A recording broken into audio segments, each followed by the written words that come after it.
Hi everyone, welcome to the CA classroom.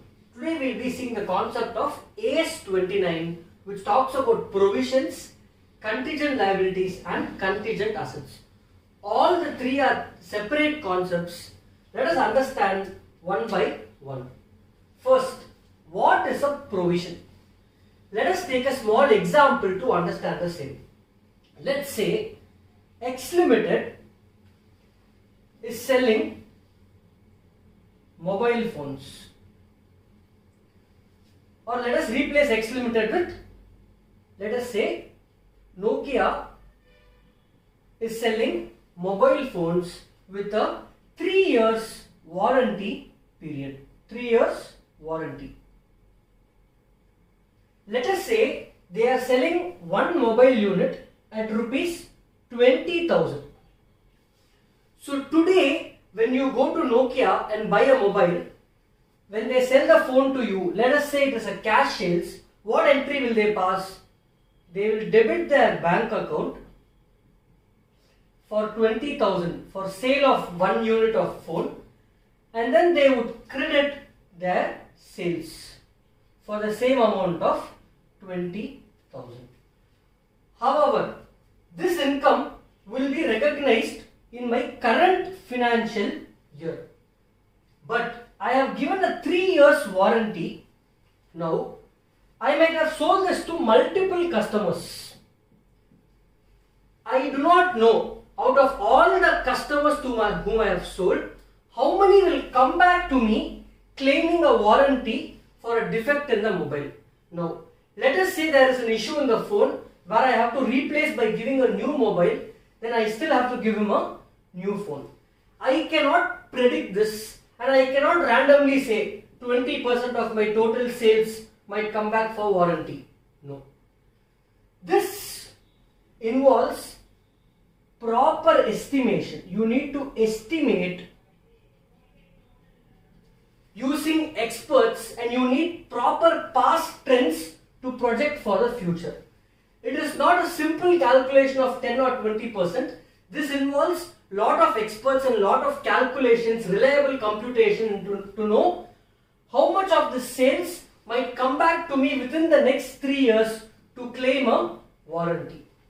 Now, for this, I need to provide in my books of accounts as an expense every year, creating a liability in my balance sheet. Can I create an expense for the entire sale amount? No. Let us say out of this 20,000, I will debit my profit and loss account for 2,000 and create a liability in my books for 2,000. After a period of 3 years, I can reverse this liability if there is no claim made for this sale. Now, this is called concept of provision, estimating for any future liabilities which you have to pay. So I will debit my profit and loss account with 2,000 and create a liability for 2,000. What is the standard saying?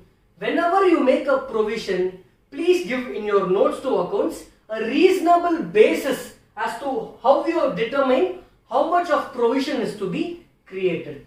Also disclose in your financial statements what is the carry forward of provisions from previous years, how much am I creating in the current year, how much is reversed in the current year, and how much is carried forward for my future years.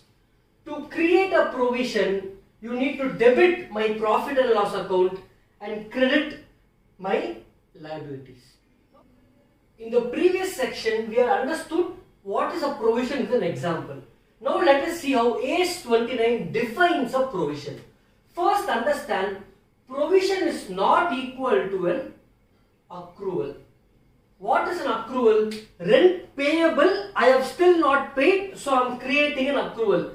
You have to pay this in the future. But provision, we are not certain what will be the exact amount to be paid. No. Provision is defined as present obligation from past events. I have sold my mobile phone, which is a past event. There can be a present obligation now, settlement of which will result in outflow of resources. I have to service the mobile phone and hence there will be outflow of resources from my end. I have to pay salary to the employee who is doing the service of the phone. If he has to replace any part, I have to incur cost for that spare part and I cannot charge my customer. Settlement of which will result in outflow of resources embodying economic benefits, meaning you are paying some money. Reliable estimate can be made. Reliable estimate can be made. Now, exact amount, how much I spent, I cannot predict, but based on the past experiences of Nokia, knowing how many people come back for warranty, using all that data, I can project and say reliable estimate can be made.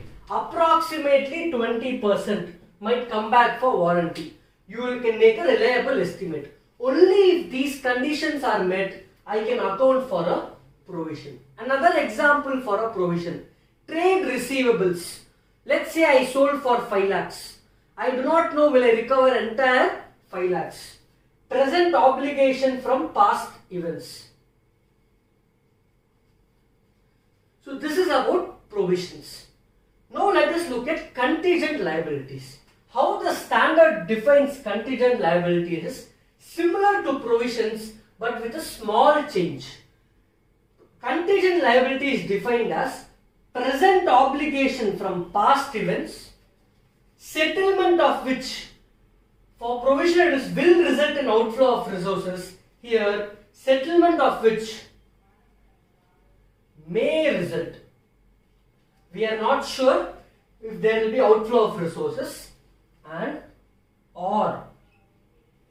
For provision, it is reliable estimate can be made.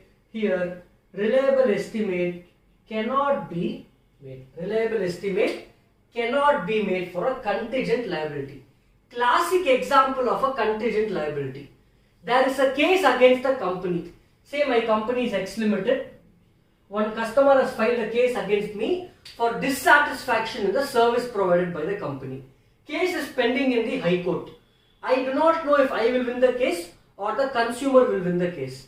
If I win the case, I need not pay anything. But if the consumer wins the case, I need to settle him an amount in the case. Now, outcome of the case, do I know it? No. Court will decide only at a future date. So as on the balance sheet date, look at this case. Present obligation from past event. What is the past event? I sold goods to a consumer. He is not satisfied with my service.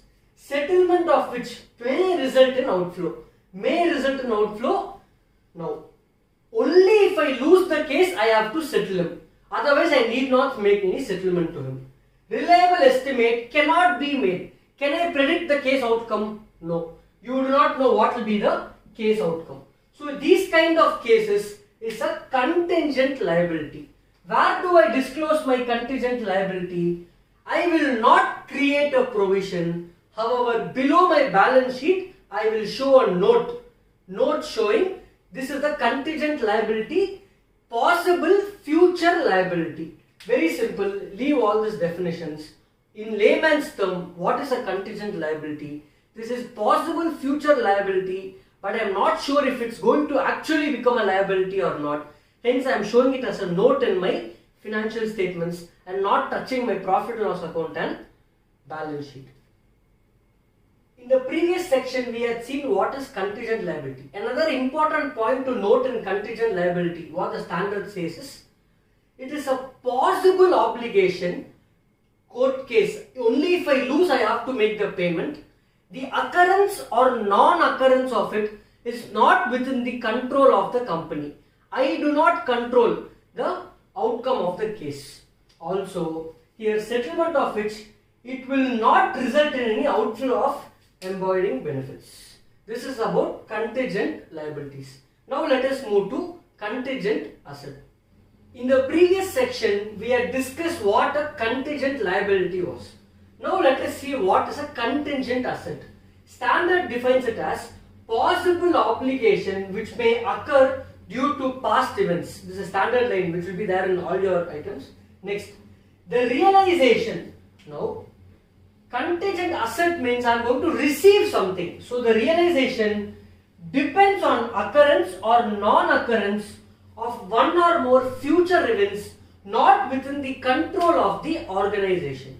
Let us say X Limited had filed a case on Y Limited because Y Limited had taken some copyright content of X Limited and used the same.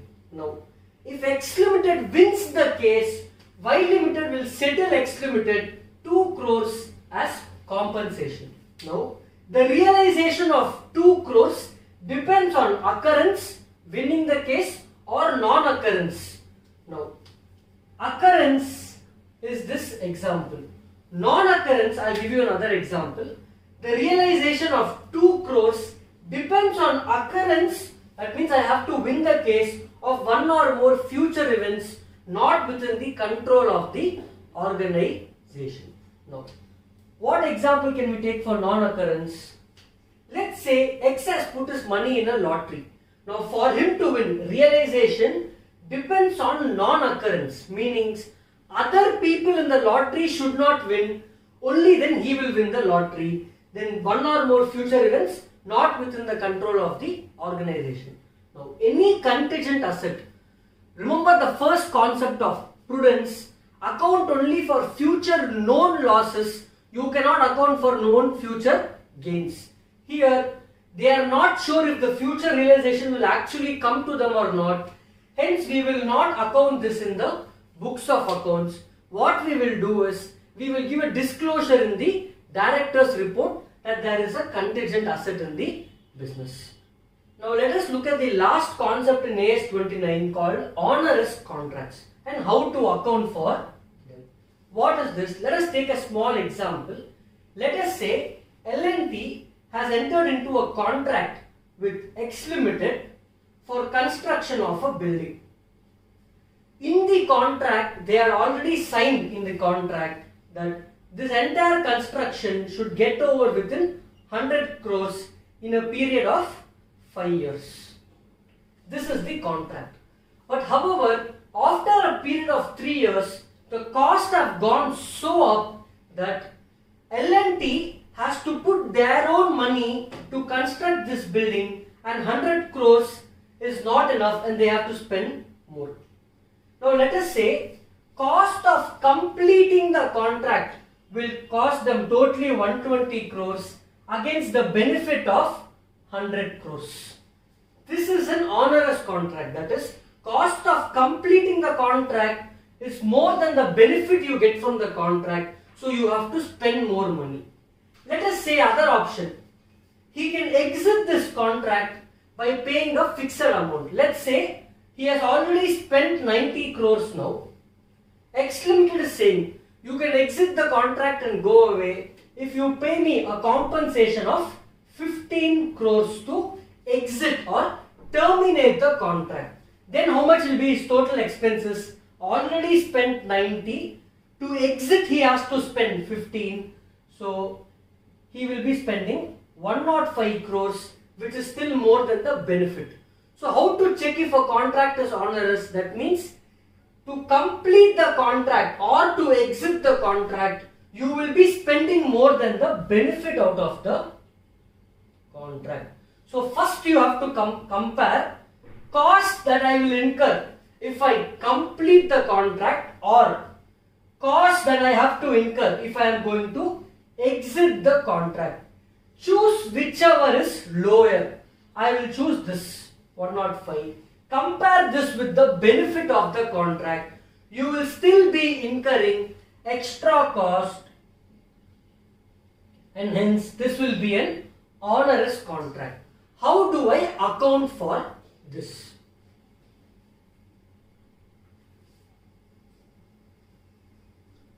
What you have to do is, this extra 5 crores has to be created today as a provision in your books of accounts. We do have some sums using the concept of onerous contract. So in summary, we have seen what is a provision. Provision you will account by debiting P&L account and creating a liability. Contingent liability, only a note below the balance sheet. Contingent asset disclosed in the board of directors report. And for onerous contracts, you have to create a provision. Steps for onerous contract: compare cost of completion with exiting the contract, whichever is lower with the benefit of the contract. If the cost is higher, the difference will be accounted as a provision. So this is all about AS 29. We will be solving a few sums in today's live class to get more control. Thank you.